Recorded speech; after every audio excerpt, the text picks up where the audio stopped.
Welcome to another History Creators Quickie Training module. Hi, I'm Ian Bosler. I started Intertype Publishing Print back in 2004. Since then, I've been on a mission to disrupt the traditional publishing industry and remove all the BS content creators must put up with. These Quickie Training modules will help you build the solid foundations needed to deliver a successful publishing project.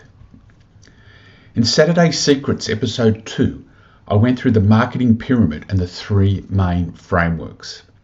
As a reminder, they are firstly the foundations, secondly systems, and finally media. Today I'm going to dive a little deeper into the foundations framework, but before I do, a little explanation is needed. For those that know me, you'll have already seen that I like to break things down into three major components. Just as we have three frameworks making up the marketing pyramid, I also break each framework into three components. Why three, I hear you ask? Quite simply, by deconstructing into three components, I make it easier to get your head around the main principles, and it forces me to focus in on the top three things that will make a difference. Marketing is like everything else in life. If you keep it simple and do the basics well, it just works. My rule of three is all about helping you to make progress without getting caught up in all the BS that most so-called gurus hide behind. I'm about quick results, without the confusion, and especially without the cost. There I go again with three components. Quick results, no confusion, low cost. So what are the three components making up the foundations framework? Well, firstly, we have the goals for your book. Secondly, target audience. And finally, avatars. Today, I'm going to dive into the goals for your book. When we look at goals, we need to understand what you want to achieve in the short, medium, and long term. There we go with the threes again. This underpins a lot of the marketing hooks that are needed in the three phases of publishing: preparation, publishing, and promotion. Understanding the motivation for your book is a great start point. Some common examples include: I want to establish my authority and expert status for my coaching and speaking business. Or, I want to leave a legacy for my family by documenting an aspect of our family history. Or, my experience will help others to deal with similar situations.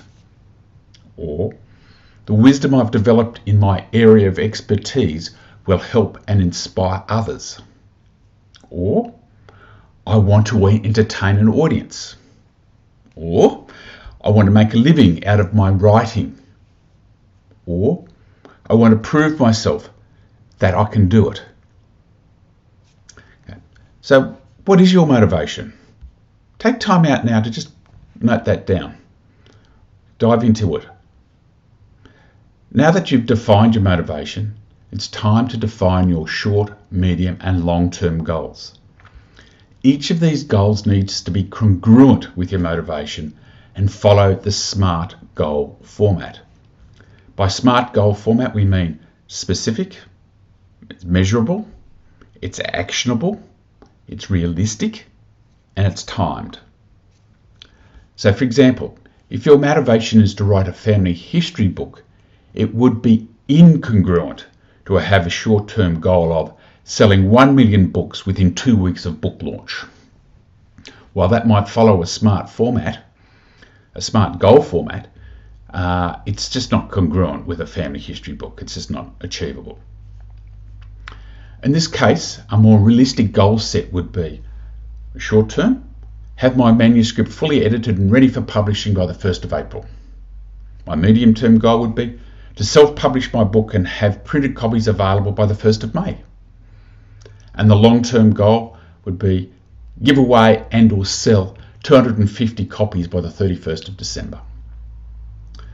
Before you define your goals, I want to share with you a recent discussion I had with an author. She wanted to know if her book idea would make money. Naturally, I had to first ascertain what her motivation for the book was. She replied that by telling her story of childhood abuse would help her recovery and help others who have gone through similar trauma by letting them know that they aren't alone, while along the way sharing some strategies that may help them. Naturally, I asked, why the focus on money when your mission is to help many other people? Her reply was, isn't that the measure of success for a book? Well, surely, in your case, the primary measure of success is the number of people you helped.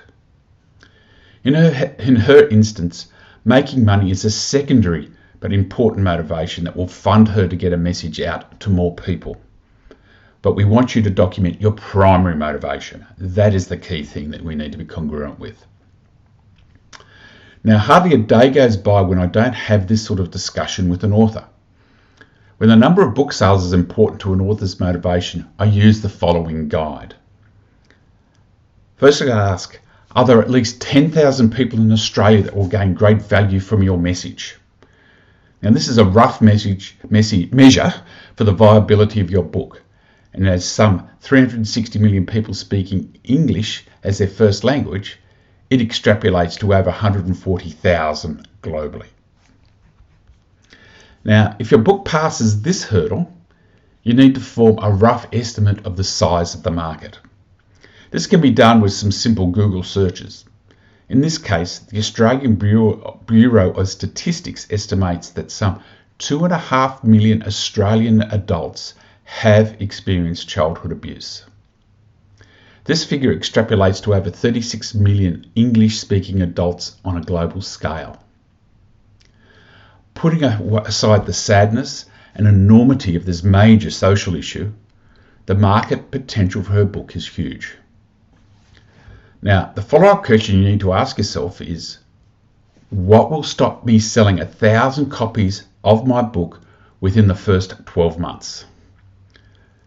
This will help you define your short, medium, and long-term goals, and it's worth spending a little bit of time on working out what's going to stop you selling 1,000 books. Now, why 1,000 books in the first 12 months? Well, generally speaking, 1,000 sales is not too hard a task for most authors. And the profit from this many sales will cover the first year's cost of self-publishing and provide a modest return on the author's time invested. Everything after that is upside. Now it's over to you. What is your Australian and global market potential for your book? Do a bit of research. Get onto good old Google. You'll find the answers there. Then we need to look at for you to define what are your short, medium, and long-term goals. So write all of these down. Put them on a sheet of paper. Stick them on a wall. Put them on a notice board in front of you. Remind yourself constantly throughout your whole process of writing, preparing, publishing, and promoting your book. Having those there in front of you will help them stick into your mind.